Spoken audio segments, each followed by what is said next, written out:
Hello students, today we will discuss comparative study of various power plant.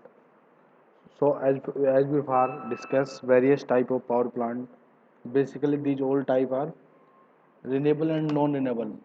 So इस topic में हम basically जो non renewable category के power plant है जो हमने डिस्कस किए हैं इससे पिछले यूनिट में, like thermal power plant and hydro electric power plant, nuclear power plant. तो यहाँ पर हम कंपेरेटिव उनका एनालिसिस करेंगे, फ्यूल रिक्वायरमेंट या जो साइट सिलेक्शन है किस बेसिस पे करते हैं, उनका जो प्राइसिंग है किस बेसिस पे डिसाइड होता है, कुछ यहाँ पर हम कंपेरेटिव एनालिसिस करेंगे।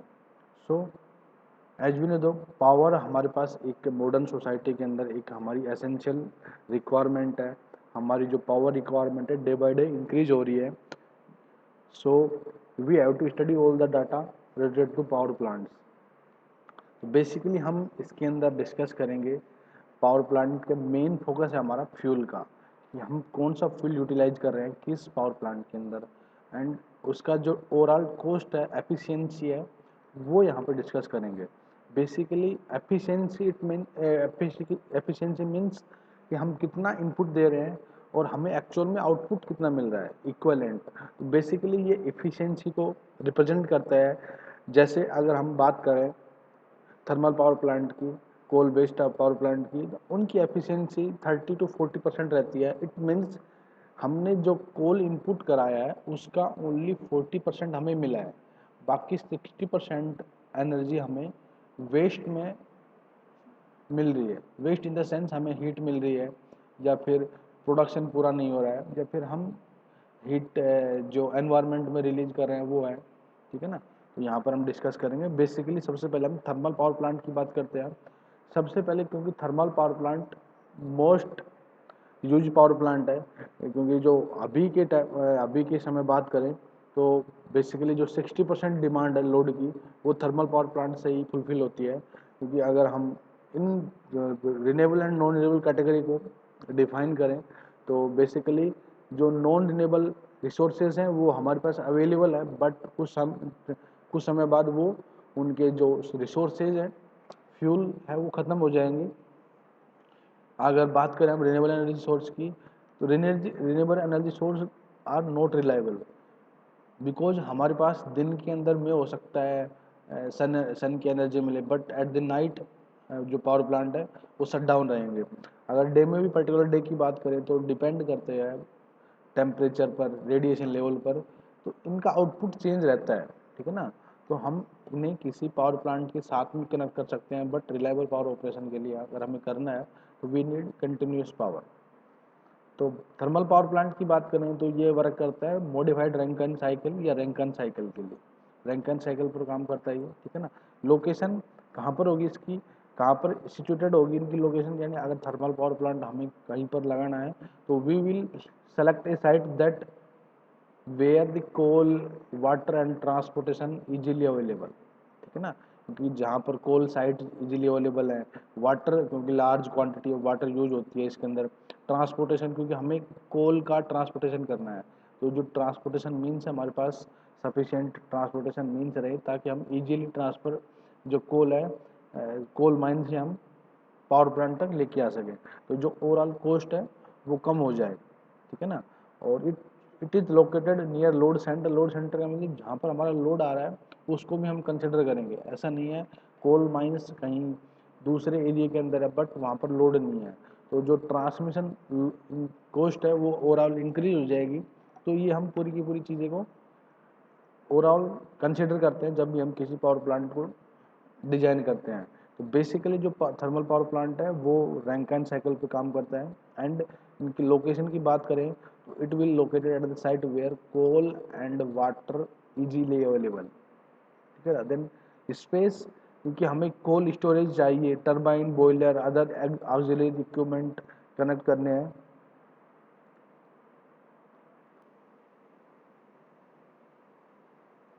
ऑक्सिलरी हमें इक्विपमेंट कनेक्ट करने हैं, तो हमें स्पेस की बात करें तो लार्ज स्पेस चाहिए। ठीक ना। एफिशिएंसी की बात करें तो ओवरऑल एफिशिएंसी 32 होती है।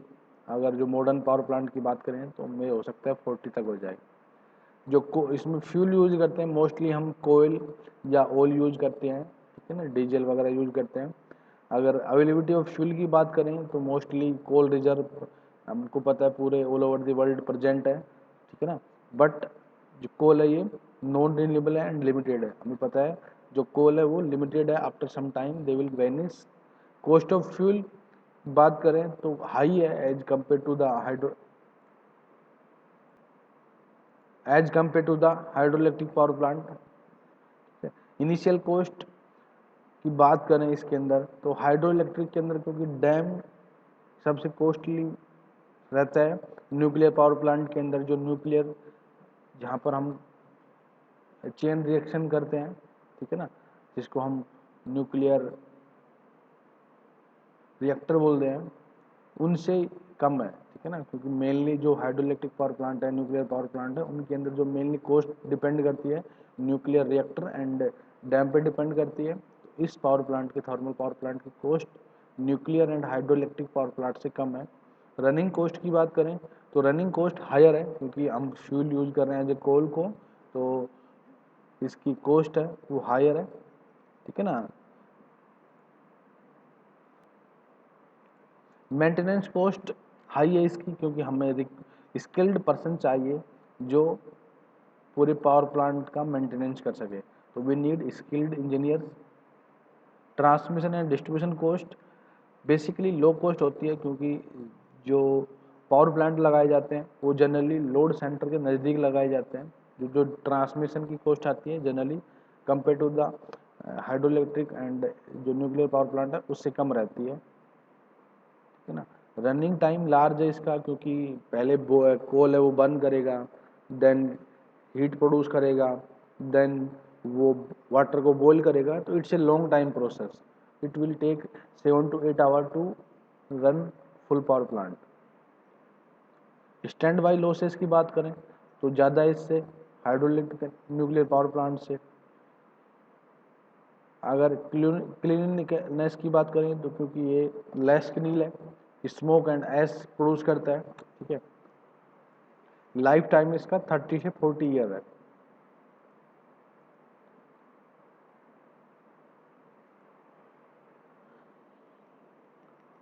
हाइड्रो इलेक्ट्रिक पावर प्लांट की बात करें, सेकंड हमारा mostly hydro electric power plant आता है, ठीक है ना।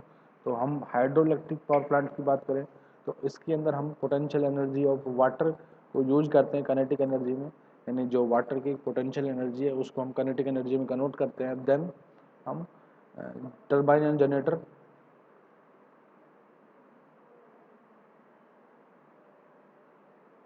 जनरेटर वो इसे कपल्ड रहता है, ठीक है ना। लोकेशन, जो इसकी लोकेशन होगी वो डिपेंड करेगी वाटर पे, तो जहाँ पर लार्ज वाटर बॉडी रहेगी वहाँ पर हम इसको इंस्टॉल करेंगे। तो बेसिकली जहाँ पर रिजर्वायर कैपेसिटी हमें मिल सके या जहाँ पर रेनफॉल अच्छा हो वहाँ पर इसको हम इंस्टॉल करेंगे। यूजुअली हम हिली एरिया के अंदर करते हैं या हाई एल्टीट्यूड पर, क्योंकि हमें रिजर्वायर की ज़रूरत है। इसलिए हम वाटर की पोटेंशियल एनर्जी को हाई करने के लिए ज़्यादातर हम हाई एल्टीट्यूड पर इसको लोकेट करते हैं। रिक्वायरमेंट स्पेस, स्पेस इसके अंदर लार्ज स्पेस रिक्वायर्ड है क्योंकि हमें डैम क्रिएट करना है। डैम या जो रिजर्वायर है बनाने के लिए हमें लार्ज स्पेस चाहिए।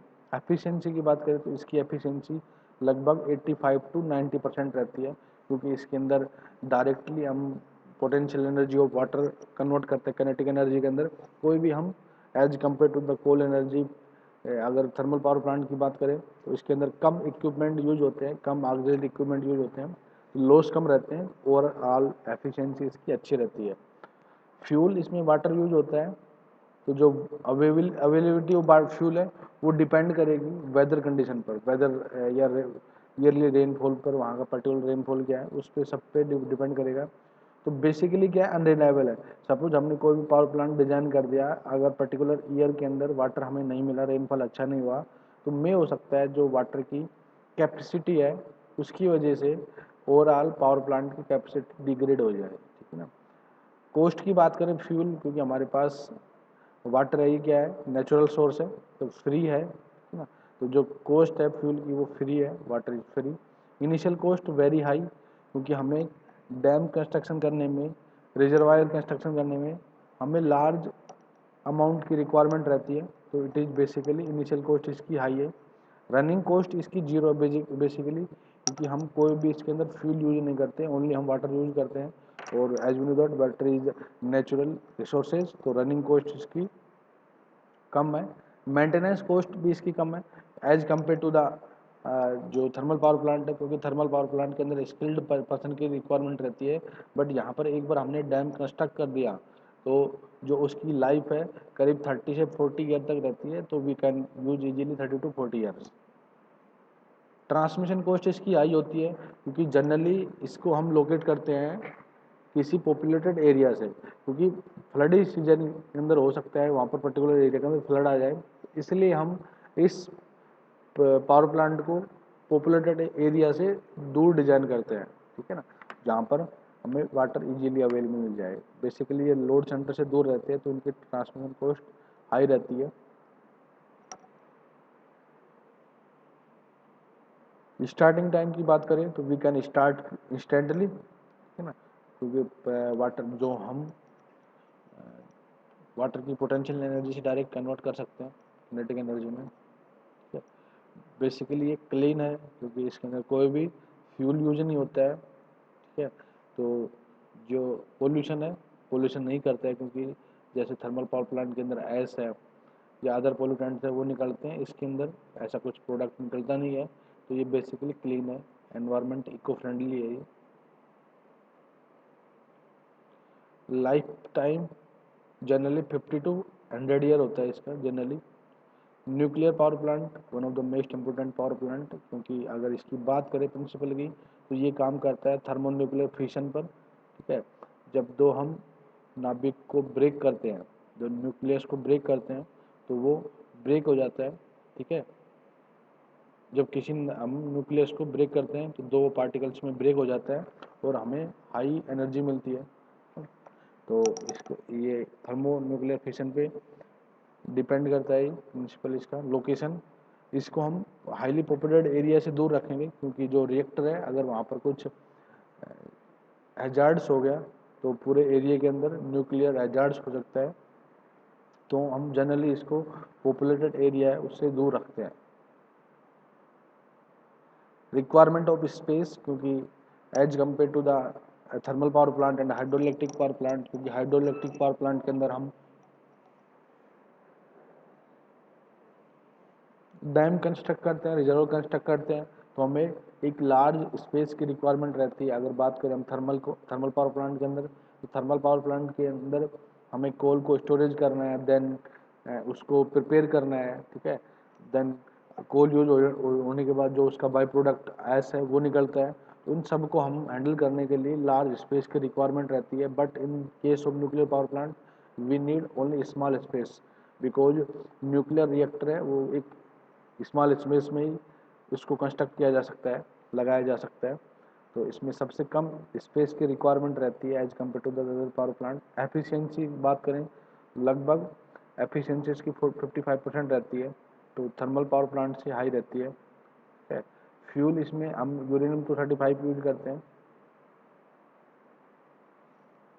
कॉस्ट ऑफ फ्यूल, क्योंकि हमें पता है uranium itself not fuel costly as compare to the coal, so enriched uranium is used, so coal cost of fuel is increased considerable, but as we know that एक small amount of fuel can be used sufficient amount of power, so transportation cost है uranium के अंदर वो कम आती है, क्योंकि कोल के अंदर हमें हाई ट्रांसपोर्टेशन कॉस्ट की रिक्वायरमेंट रहती है, बट इसमें हमें एक स्मॉल क्वांटिटी ऑफ फ्यूल की रिक्वायरमेंट रहती है, तो हमारी ट्रांसपोर्टेशन कॉस्ट इसमें रिड्यूस हो जाती है। इनिशियल कॉस्ट हाईएस्ट है सबसे, क्योंकि जो न्यूक्लियर रिएक्टर है सबसे कॉम्प्लेक्स है and it require most skill in engineers. अभी भी टेक्नोलॉजी डेवलपमेंट में है, ठीक है, तो हमें जो न्यूक्लियर पावर प्लांट है किसी दूसरे कंट्री से लगवाने पड़ते हैं, तो जो इसकी कॉस्ट है सबसे हाईएस्ट कॉस्ट आती है।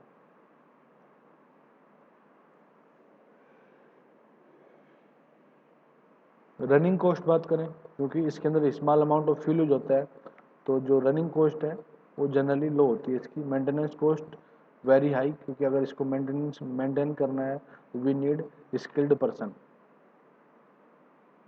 These all are related to the nuclear power plant, transportation and distribution cost, transmission distribution, basically transportation of electrical power। So near load centre के नज़दीक भी बनाए जा सकते हैं, क्योंकि हमें कम फ्यूल की रिक्वायरमेंट होती है। तो as compare to the thermal power plant, हमें कोई कोल बेस्ड पावर प्लांट है, हमें कम फ्यूल की रिक्वायरमेंट रहती है। तो जनरली हम जो लोड सेंटर है उनके नज़दीक लगा सकते हैं, but we keep reminder that जो पावर प्लांट है ये जो ज़्यादा डेंस सिटी है उनसे बाहर लगाए जाते हैं।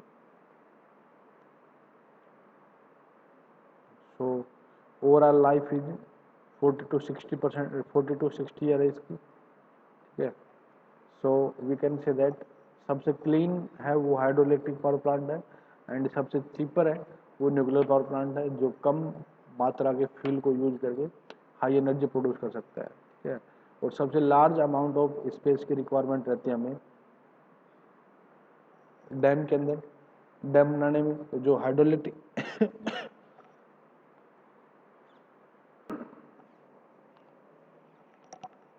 तो जो हाइड्रोइलेक्ट्रिक पावर प्लांट है उसमें हाईएस्ट या we can say largest space की रिक्वायरमेंट रहती है।